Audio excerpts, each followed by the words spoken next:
Assalamualaikum warahmatullahi wabarakatuh. Salam sejahtera untuk kita semua. Shalom, Om Swastiastu, Namo Buddhaya, salam kebajikan. Izin memperkenalkan diri, nama saya Yosua Kokostorus, Taruna Madya Politeknik Imigrasi, Prodi Hukum Keimigrasian, kelas B. Pada kali ini saya akan menyampaikan presentasi terkait book chapter yang kelompok kami buat dengan berjudul Penegakan Hukum Keimigrasian yang terdapat dalam Undang-Undang Nomor 6 Tahun 2011 dan pada bab 5, yaitu yang saya kerjakan terkait penanggulangan tindak pidana penyelundupan manusia. Saya akan memulai presentasi saya terkait book chapter yang berjudul Penegakan Hukum Keimigrasian berdasarkan Undang-Undang Nomor 6 Tahun 2011 tentang keimigrasian yang terdapat dalam bab 5 yang berkaitan dengan penanggulangan tindak pidana penyelundupan manusia. Kemudian adalah data diri saya dan poin-poin utama yang akan menjadi pembahasan saya kali ini ialah yang pertama ada pendahuluan yang berisi tentang kondisi umum penyelundupan manusia di Indonesia. Kemudian rumusan masalah, yang terdapat 2 rumusan masalah dalam pembahasan saya kali ini. Yang ketiga adalah pembahasan yang berisi tentang aturan hukum, faktor penyebab, dan penanggulangan tindak pidana penyelundupan manusia. Dan yang terakhir adalah kesimpulan dari keseluruhan poin-poin yang akan saya sampaikan dalam presentasi saya kali ini. Yang pertama, pendahuluan. Kondisi umum penyelundupan manusia di Indonesia. Indonesia sebagai salah satu negara juga memiliki potensi yang kuat untuk praktik penyelundupan manusia. Penyelundupan manusia merupakan salah satu bentuk kejahatan transnasional. Kejahatan transnasional tidak hanya didorong oleh faktor perdagangan bebas yang terbuka lebar atau lemahnya penegakan hukum di Indonesia. Namun, hal itu juga didukung oleh wilayah geografis Indonesia sendiri. Indonesia merupakan negara kepulauan terbesar di dunia yang secara geografis terletak pada posisi strategis, yaitu di persimpangan antara dua benua, yaitu Asia dan Australia, dan 2 samudra, yaitu Samudra Hindia dan Samudra Pasifik. Hal tersebut dapat kita lihat pada gambar ataupun peta yang terdapat dalam slide ini. Kemudian, karena letak geografis yang strategis dan wilayah perairan yang luas, Indonesia berbatasan langsung dengan laut dengan 10 negara tetangga, yaitu India, Thailand, Malaysia, Singapura, Vietnam, Filipina, Palau, Papua Nugini, Timor Leste, dan yang terakhir adalah Australia. Dapat kita lihat dalam peta atau gambar yang terdapat dalam slide tersebut. Selain itu, ketidaktahuan masyarakat sekitar terhadap tindak pidana penyelundupan manusia ditambah kebutuhan ekonomi merupakan faktor pendukung meningkatnya kasus penyelundupan manusia. Masyarakat lokal yang terlibat dalam pemberian penampungan dan membantu menyeberangkan para imigran itu diberi bayaran. Yang kedua, rumusan masalah. Terdapat 2 rumusan masalah dalam pokok pembahasan presentasi saya kali ini. Yang pertama, apa saja aturan hukum yang dapat menjerat pelaku tindak pidana penyelundupan manusia dan apa yang menyebabkan tindak pidana itu terjadi. Yang kedua, bagaimana cara penanggulangan pidana penyelundupan manusia agar tidak menjadi permasalahan terus terjadi dan memakan korban. Maka masuklah kita ke dalam pembahasan yang berisi tentang aturan hukum. Tindak pidana penyelundupan manusia diatur dalam Undang-Undang Keimigrasian Nomor 6 Tahun 2011 yang tertuang dalam satu pasal, yaitu pasal 120, yang merupakan pengembangan dari undang-undang sebelumnya, yaitu Undang-Undang Darurat Nomor 8 Tahun 1955 tentang tindak pidana keimigrasian dan Undang-Undang Nomor 9 Tahun 1992. Kedua ketentuan ini sebenarnya tidak mampu menjerat pelaku penyelundupan manusia karena tidak ada definisi pasti tentang tindak pidana tersebut. Penyelundupan manusia hanya merupakan pelanggaran keimigrasian, bukan kejahatan atau kriminalitas saat itu. Butuh waktu sekitar 19 tahun bagi pemerintah Indonesia untuk merumuskan masalah penyelundupan manusia. Hingga akhirnya pada tahun 2011, pemerintah menerbitkan Undang-Undang Nomor 6 2011 tentang keimigrasian yang memuat pasal tentang ketentuan pidana yang mengatur tentang penyelundupan manusia.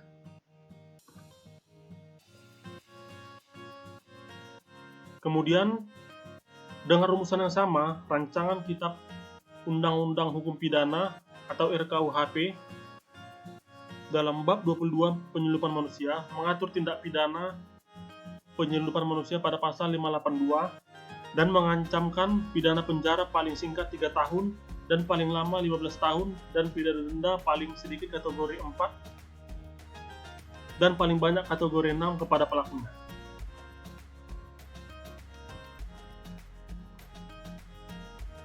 Kemudian faktor-faktor penyebab terus terjadinya penyelundupan manusia. Yang pertama, ada persetujuan kedua belah pihak. Yang kedua, tidak adanya niat pelaku untuk mengeksploitasi. Dan yang ketiga adalah transnasionalitas. Yang pertama, persetujuan kedua belah pihak. Penyelundupan manusia tidak selalu berkorelasi dengan keberadaan korban. Namun dalam beberapa kasus, sebagian besar korban justru memberikan persetujuannya untuk diselundupkan. Namun orang-orang yang diselundupkan sering menjadi sasaran tindak kekerasan atau tindakan kriminal lainnya yang membahayakan mereka. Jadi dalam hal ini, penyelundupan manusia tersebut tidak hanya didasari oleh tindak pidana, namun juga persetujuan dari korban yang akan diselundupkan ke negara tertentu.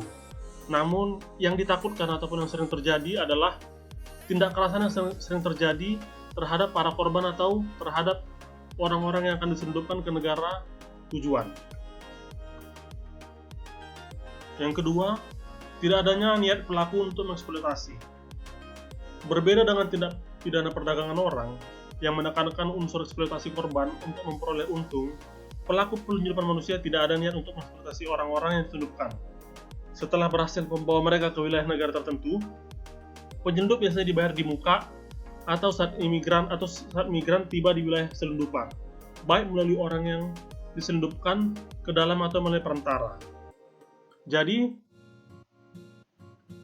berbeda dengan tindak pidana perdagangan orang atau TPPO, tindak pidana penyelundupan manusia ini hanya sebatas mencari keuntungan berdasarkan uang yang dibayarkan oleh orang-orang yang akan diselundupkan ke negara tertentu, baik itu di awal ataupun sebelum mereka diselundupkan ataupun setelah mereka sampai ke negara tujuan. Yang ketiga, transnasionalitas.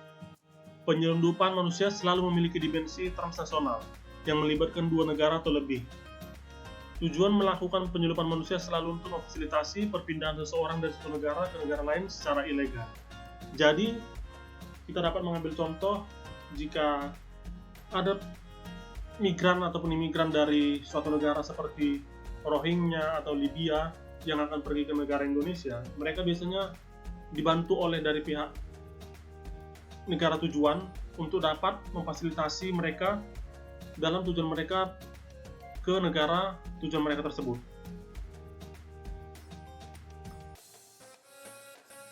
Kemudian penanggulangan terhadap tindak pidana penyelundupan manusia. Seperti yang dapat kita lihat, yang pertama memberikan edukasi untuk meningkatkan kesadaran masyarakat. Yang kedua, meningkatkan kesejahteraan masyarakat. Yang ketiga, optimalisasi pengawasan di daerah perbatasan. Yang keempat, perjanjian bilateral. Yang kelima, kerjasama internasional. Yang pertama, memberikan edukasi untuk meningkatkan kesadaran masyarakat. Salah satu upaya pencegahan yang telah diamanatkan oleh protokol adalah negara pihak harus dapat mengambil tindakan untuk memastikan bahwa negara memperkuat program informasi dalam peningkatan kesadaran masyarakat tentang kejahatan penyelundupan manusia. Seperti metode sederhana untuk pencegahan penyelundupan manusia adalah lewat kampanye ataupun sosialisasi terkait peningkatan kesadaran masyarakat tentang bahaya yang dapat ditimbulkan oleh penyelundupan manusia. Sosialisasi tersebut dapat dilakukan melalui penyuluhan kepada pemerintah daerah ataupun masyarakat, asosiasi tradisional, publikasi melalui poster, ataupun siaran radio lokal. Yang kedua, meningkatkan kesejahteraan masyarakat. Mengurangi angka kemiskinan, khususnya di daerah tertinggal, seperti pantai terluar adalah salah satu upaya untuk mengurangi tingkat penyelundupan di Indonesia. Karena peningkatan kesejahteraan masyarakat ini diharapkan bisa mengurangi keinginan orang-orang yang tertinggal secara ekonomi untuk dapat mengambil tindakan melawan hukum ataupun terutama penyelundupan manusia untuk mendapatkan upah yang lebih baik ataupun lebih besar. Yang ketiga, optimalisasi pengawasan di daerah perbatasan. Koordinasi antar instansi terkait seperti kepolisian, imigrasi, TNI, yang lebih spesifik TNI AL, dan Pemda setempat dalam menangani penyelundupan manusia di daerah perbatasan sangat dibutuhkan. Dalam melaksanakan pengawasan kapal melalui perairan Indonesia, untuk mencegah dan menangani imigran masuk secara ilegal ke Indonesia diperlukan adanya patroli lintas laut di perairan ataupun pulau-pulau terluar Indonesia. Ini merupakan langkah penting bagi Indonesia yang harus selesai, mengingat penyelundupan manusia yang terus terjadi karena pengawasan yang kurang maksimal di daerah perbatasan.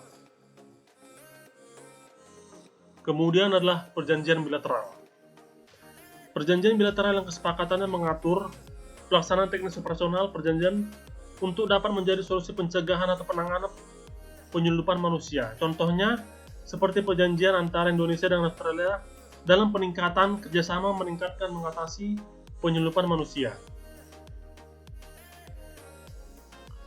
Kemudian ada kerjasama internasional, karena sifat dari kejahatan yang adalah transnasional, yaitu yang melibatkan lebih dari 2 negara. Jadi, jika hanya satu negara saja tidak akan dapat mencegah ataupun menanggulangi kejahatan tersebut. Diperlukan kerjasama internasional terhadap negara-negara lain dalam mencapai tujuan ini. Misalnya dalam pembentukan sebuah forum.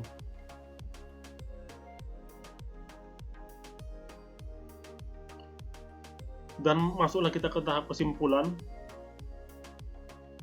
Jadi, tindak pidana penyelundupan manusia atau people smuggling harus dianggap sebagai masalah yang serius di Indonesia. Karena Indonesia memiliki lokasi ataupun geografis yang sangat strategis, seperti yang sudah saya sampaikan tadi, diapit oleh 2 benua dan 2 samudra, yaitu benua Asia dan benua Australia, dan Samudra Hindia dan Samudra Pasifik, yang menggambarkan betapa luasnya wilayah Indonesia yang dapat dimasuki oleh para imigran gelap yang akan memasuki Indonesia tanpa dokumen perjalanan Indonesia yang lengkap.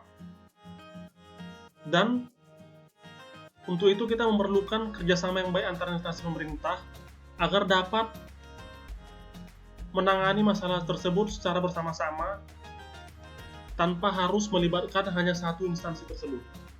Kemudian perlu dibuat undang-undang atau kebijakan khusus yang mengatur secara tegas dan jelas masalah penyelundupan manusia, termasuk ketentuan yang mengatur mengenai kegiatan tersebut sebagai tindak pidana dan memperkuat posisi Indonesia sebagai negara yang berdaulat.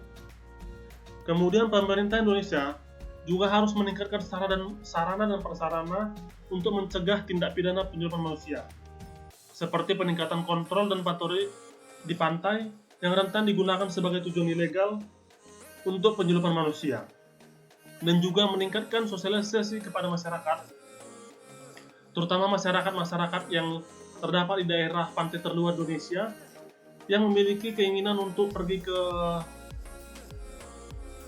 luar negeri ataupun wilayah tertentu ataupun negara tertentu untuk dengan tujuan mendapatkan pendapatan yang lebih baik daripada Indonesia. Untuk itu, pemerintah juga harus memberikan edukasi ataupun sosialisasi terhadap masyarakat tersebut agar mereka memahami bahwasannya jika sampai mereka menjadi korban penyelundupan manusia, maka akan sangat berbahaya bagi mereka secara individu ataupun secara berkelompok, seperti dalam halnya keluarga. Untuk itu, pemerintah juga harus memberikan bantuan ataupun memberikan lapangan pekerjaan bagi masyarakat yang tinggal di pantai terluar Indonesia agar mereka dapat meningkatkan kesejahteraan mereka sehingga mereka tidak perlu harus pergi ke negara lain untuk mencari kesejahteraan. Berikut adalah presentasi yang dapat saya sampaikan. Semoga dengan presentasi ini dapat menjadi manfaat bagi kita semua dan menjadi acuan bagi kita dalam menjalankan tugas kita sebagai insan imigrasi. Terima kasih. Sekian dari presentasi yang dapat saya sampaikan. Semoga dari presentasi yang dapat saya sampaikan tersebut dapat bermanfaat bagi kita semua. Akhir kata saya ucapkan wassalamualaikum warahmatullahi wabarakatuh. Om Santi Santi Om, Namo Buddhaya.